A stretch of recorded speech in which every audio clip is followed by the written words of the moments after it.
Jal Jeevan machine సక్రమ వినియోగంలో జాప్యంపై AP ముఖ్యమంత్రి చంద్రబాబు తీవ్ర అసంతృప్తి వ్యక్తం చేశారు. డీపీఆర్ స్థాయి దాటి ఎందుకు ముందుకు వెళ్లడం లేదని అధికారులను ఆయన నిలదీశారు. అమరావతిలో జరిగిన ఏపీ కేబినెట్ సమావేశంలో ప్రతి ఒక్కరికి తాగునీరు అందించే జల్ జీవన్ ప్రాజెక్టును సద్వినియోగం చేసుకోవట్లేదని ఢిల్లీలోని చర్చ జరిగిందన్న డిప్యూటీ సీఎం పవన్ కళ్యాణ్ ఫిర్యాదుపై సీఎం తీవ్రంగా స్పందించారు. అధికారుల ఆలస్యం వల్లే మంచి పథకం సద్వినియోగం కావడం లేదని ముఖ్యమంత్రి మండిపడ్డారు. అధికారులందరూ మిషన్ మోడ్లో పనిచేస్తే జల్ జీవన్ పథకం అద్భుత ఫలితాన్నిస్తుందని మంత్రి నారా లోకేష్ అన్నారు. ప్రతి ఒక్కరికి రీచ్ అయ్యే అతిపెద్ద ప్రాజెక్ట్ అన్న లోకేష్ పథకాలు సక్రమ వినియోగంపై అధికారులు దృష్టి పెట్టాలని సూచించారు. అంతకుముందు భేటీ అయిన ఏపీ కేబినెట్ కీలక నిర్ణయాలు తీసుకుంది. పులివెందుల ఉద్దానం డోన్లో తాగునీటి ప్రాజెక్టుల పూర్తికి నిర్ణయం తీసుకుంది. డిసెంబర్ 15వ తేదీన పొట్టి శ్రీరాములు ఆత్మార్పణ దినోత్సవం జరపాలని తీర్మానించింది. ఐటీ, టెక్స్టైల్, మారిటైమ్ పాలసీలకు మంత్రివర్గం ఆమోదం తెలిపింది. పర్యాటక, స్పోర్ట్స్ పాలసీలో పలు సవరణలకు మంత్రివర్గం ఆమోదించింది. ఈ సందర్భంగా సీఎం చంద్రబాబు కీలక వ్యాఖ్యలు చేశారు.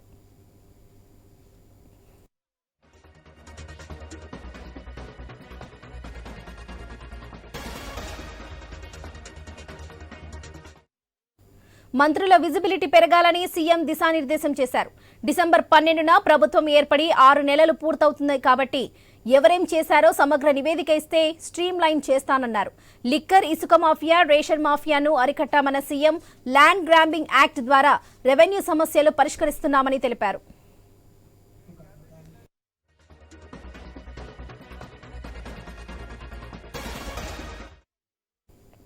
ఏపీ కేబినెట్ సంబంధించి మరిన్ని అప్డేట్స్ మా ప్రతినిధి హరీష్ అందిస్తారు.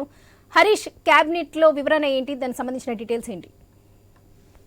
కేబినెట్ కి సంబంధించినటువంటి సమావేశంలో పలు కీలకమైనటువంటి అంశాలపైన చర్చ జరిగింది. అదేవిధంగా చంద్రబాబు చేసినటువంటి కామెంట్స్ కూడా సంచలనంగా మారినటువంటి సిచ్యువేషన్ ఉంది. జల్ జీవన్ మిషన్ సక్రమ వినియోగంలో జాప్యం పైన ముఖ్యమంత్రి తీవ్ర అసహనం వ్యక్తం చేశారు. జల్ జీవన్ మిషన్ డిపిఆర్లు స్థాయి దాటి ముందుకు వెళ్లటం లేదంటూ అధికారుల్ని ముఖ్యమంత్రి నిలదీసినటువంటి సిచ్యువేషన్. ప్రతి ఒక్కరికి త్రాగునీరు అందించే ప్రాజెక్టుకి సంబంధించి రాష్ట్ర ప్రభుత్వం సద్వినియోగం చేసుకోవడం లేదనేటువంటి విషయాన్ని ఢిల్లీ టూర్ లోనూ టాక్ ఉందని ఈ సందర్భంగా ఉప ముఖ్యమంత్రి పవన్ కళ్యాణ్ కామెంట్ చేశారు. ఇక బ్యూరోక్రసీ వల్లే మంచి పథకం సద్వినియోగం కావడం లేదన్నటువంటి ఒక అభిప్రాయానికి ముఖ్యమంత్రి వచ్చినట్టుగా తెలుస్తుంది. అయితే ఇదే సమయంలో మిషన్ మోడ్ లో పనిచేస్తే జల్ జీవన్ మిషన్ పథకం అద్భుతంగా ఫలిస్తుందని చెప్పి కూడా నారా లోకేష్ కూడా తన అభిప్రాయాన్ని వ్యక్తం చేశారు. అదేవిధంగా పథకాలు సక్రమంగా వినియోగం పైన అధికారులు దృష్టి పెట్టాలని చెప్పి కూడా గట్టిగా ముఖ్యమంత్రి సూచించినటువంటి సిచ్యువేషన్ ఉంది. పులివెందుల, ఉద్దానం, డోన్లతో పాటు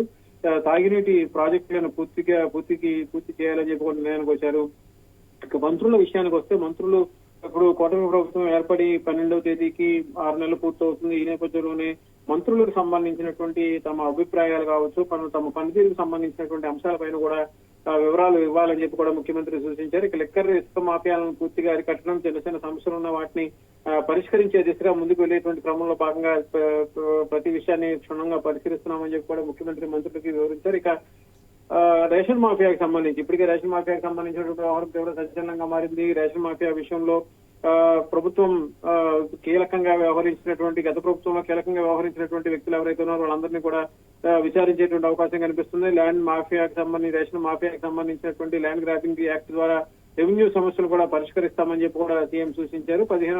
డిసెంబర్ 15వ తేదీన పొట్టి శ్రీరాములు ఆత్మార్పణ దినోత్సవం జరపాలని కూడా నిర్ణయం తీసుకున్నట్లు ఆయన వెల్లడించారు. ఇక ఐటీ, టెక్స్టైల్స్, మారిటైమ్ పాలసీలకు సంబంధించినటువంటి పలు కీలకమైనటువంటి పాలసీలకు కూడా మంత్రివర్గం ఆమోదం తెలిపింది. స్పోర్ట్స్ అదేవిధంగా పర్యాటకానికి సంబంధించినటువంటి పలు పాలసీల్లో సవరణలకు కూడా మంత్రివర్గం సూచించినటువంటి సిచ్యువేషన్ కనిపిస్తుంది. మొత్తం మీద మంత్రివర్గ సమావేశం అటు రాజకీయంగా, ఇటు శాఖల పరంగా, పాలసీల పరంగా కూడా ప్రభుత్వం ముందు చూపుతో ముందుకు వెళ్లేటువంటి క్రమంలో భాగంగానే ఐవీఆర్ఎస్ ద్వారా ప్రజల నుంచి అభిప్రాయాలు సేకరించాలి. ప్రభుత్వం అమలు చేస్తున్నటువంటి పథకాలకు సంబంధించినటువంటి తీరుతెన్నులు, వాటి అమలుకు సంబంధించినటువంటి విషయాలను కూడా పూర్తిగా స్టడీ చేసేందుకు ఐవీఆర్ఎస్ కాల్స్ కూడా తీసుకోవాలని కూడా ముఖ్యమంత్రి నిర్ణయించినట్టుగా తెలుస్తోంది. Varalakshmi. Right Harish, thank you.